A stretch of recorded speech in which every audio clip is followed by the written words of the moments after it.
Hey, my name is Stix and welcome back to another episode of Player Pass, a video series where I tell you whether you should play or pass on a brand new released gacha game.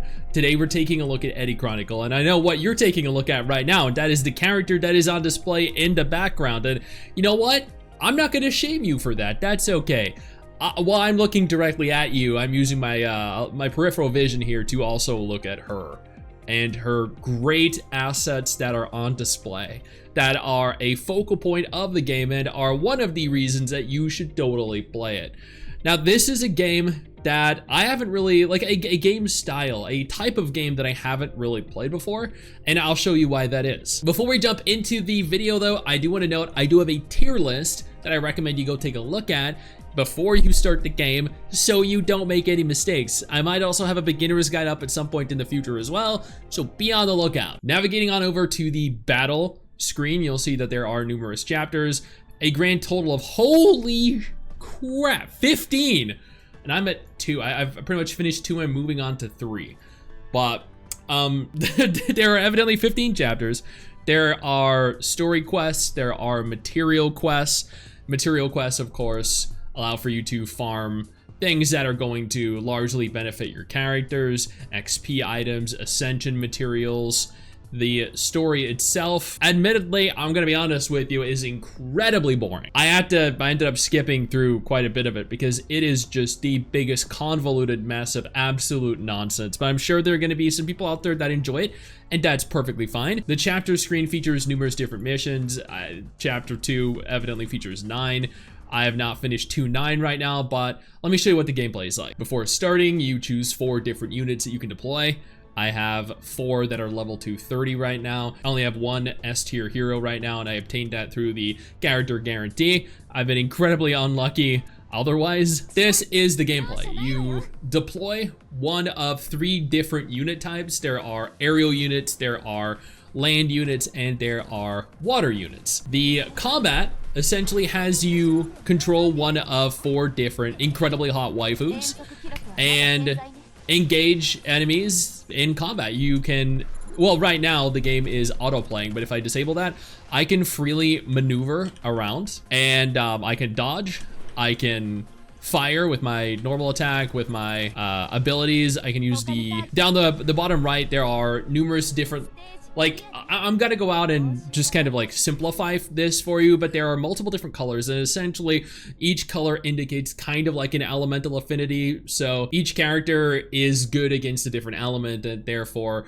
when you know what elements are going to be present in the encounter, you just field characters that are good against that, or just brute force it like I do by overpowering my characters. And that's the gameplay. For the most part, you just deploy multiple different characters, you just let them auto around, fire at a bunch of different things. It all looks fantastic, it's all super flashy. And in the case of boss battles, more difficult encounters, you're gonna wanna control them manually, because if you don't, you're gonna fail. I failed 2.9 multiple times, even though I have a higher combat power than what is required. There are hard modes available too, but I need to clear story 4.1 for that.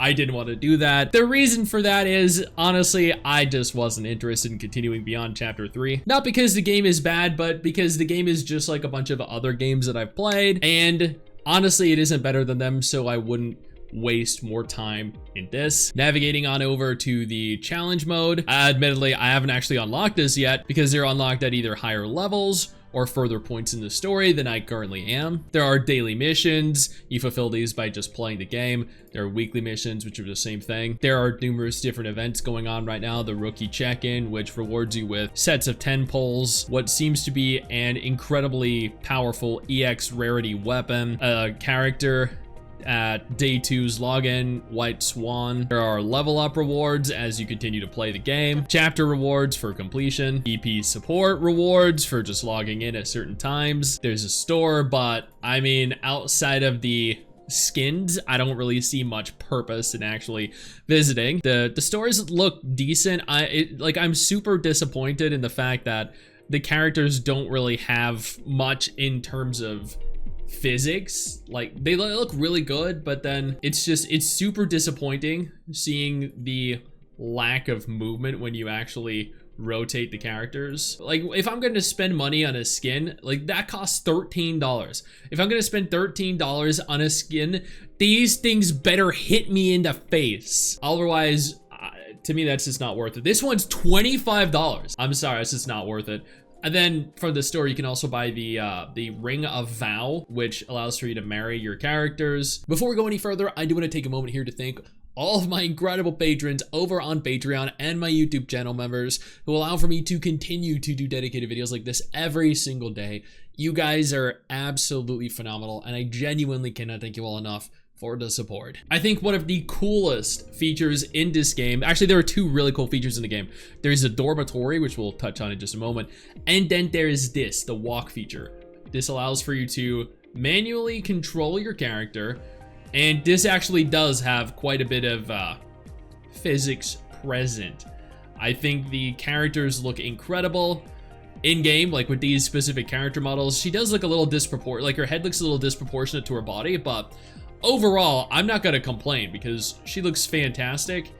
And yeah, just this, I feel like this is a lot of what the game consists of, just running around like this. You can do that with every single character that you have unlocked. I also like Silver Spoon here. She's also really cute, and she also has a great outfit with a lot of great character physics as well. Now let's go ahead here and take a look at the dormitory. This is actually a part of the game that a lot of people are a little bit obsessed with. Unfortunately, I do not have Long Ong yet, but I do have her. Let's go ahead and enter her room. So this is very much so like the Girls Frontline 2 dormitory. You can touch the character, and then you can interact with them, like so. It's definitely not, I think, as high quality as the Girls Frontline 2 variant, but honestly, like, you know, for degenerate men of culture out there, it's not gonna matter. They're gonna like it regardless. Interestingly, there's no sound effects. There's no voice lines. There's absolutely nothing, which kind of detracts me a little bit, I think, from the feature. And I don't know, it's very cool that they have this implemented, but it's still at the same time very, I think, limited, which is sad to see. In terms of characters, let's navigate on over to the hangar here. I actually hate the fact that there is a loading screen every time you use a feature, but at present, I actually didn't know she is the strongest character I have right now. 1305 combat power. Oh no, she's not. She is. Okay, never mind. Wait, did I got her from the login event? Do I not have? Wait, no, I have White Swan. Okay, I just got a variant of her. I have two versions of the same character. That's something else I don't like in this game. So I have 4 different characters leveled to 30 right now. You have to confirm them to go into their character info screen. You can see their stats here. You can level them. To ascend them, you need to farm your ascension materials. The modification screen allows for you to modify their aerial, naval, or ground affinity. There is an equipment system. The gear here can be enhanced, it can be refined, leveled up. Apparently you can also equip chips, but I need to finish 4-6 for that, and that just ain't gonna happen. You can rank your characters up, which I actually haven't clicked this yet, but I mean, it's pretty self-explanatory. You get the dupes. You then upgrade your rarity from A to S to SS to SSS to UR. Holy fuck me, dude. There's so many rarities. That's actually disgusting. I'm sorry, but that requires an exorbitant amount of dupes to get that. So god damn, dude. And the stat boosts that you get from it are crazy. And then overclocking by unlocking or clearing 3-1, which I have not done. I don't know, like that, I feel like to me that's kind of pay to win, and I'm not really fond of that. There's a lab which unlocks at 5-2, patrol which unlocks at level 17, neither of which I am. If I recall, there was an option somewhere to actually view your ETE, which is the mech that you pilot, but for the life of me, I can't remember where that is. I can't find it, but they do exist somewhere, and evidently these characters all look very well.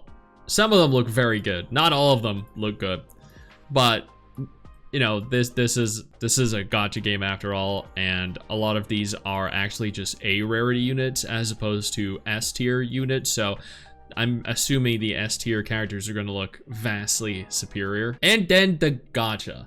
Now, there is a guaranteed S tier selector, which I did use for the little blonde pigtail girl, and admittedly, I like the fact that you're given infinite rerolls, which means you could just continue to reroll infinitely until you get the max rarity unit of your choice. The gacha itself is pretty decent. I wouldn't say good necessarily. So here's a limited banner character. There is a 50-50 present. If you fail your 50-50, you're guaranteed the limited banner character upon hitting your next pity. So that is at 70. You're guaranteed an S rank Eddie within 70 pulls, and then the limited banner character at 140 if you fail your 50-50 at 70. That's not terrible. It's technically better than Wuwa, but then you navigate on over to the weapons. This is the EX weapon for the Long On character, who is the limited banner character. This has a guarantee, or an X rank weapon is guaranteed within 50 pulls. Every time you obtain an X rank weapon, there is a 50% chance it'll be the pickup weapon.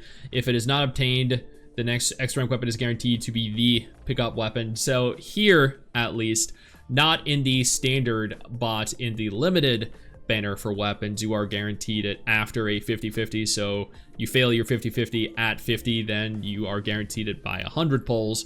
So there is a 50-50 present in game for both the characters and the weapons, and I don't like that. Genuinely, I do not like that. I hate the fact that there's a 50-50 for the weapons, just like in Genshin Impact, even if it's only 50. I mean, like, at the end of the day, I fail all my 50-50s, so it's gonna take me to 100 to get it, and I don't like it. At the end of the day, I think this game has a lot of potential. The characters look good, the gameplay is fun, the story is terrible, but I don't expect much in terms of story, in terms of narrative, from the majority of gacha games that I play. I think with time, this can shape up to be a very fun game. I think at present, it's not something that I would invest time into personally, but at the same time, this is a very different type of game. Being able to actively control a mech like that out in the field with multiple different characters fighting concurrently with you, that's really cool. Is this a terrible game? Not at all. Is this a game that I would play? Also, not at all, but if it's something that looks interesting to you, go ahead and try it. What's the worst that could happen? You waste a few minutes time downloading it. Boo-hoo. Hey, where do you think you're going? I see what you're doing there. I see you navigating on over, scrolling on over to that X button. Don't you dare.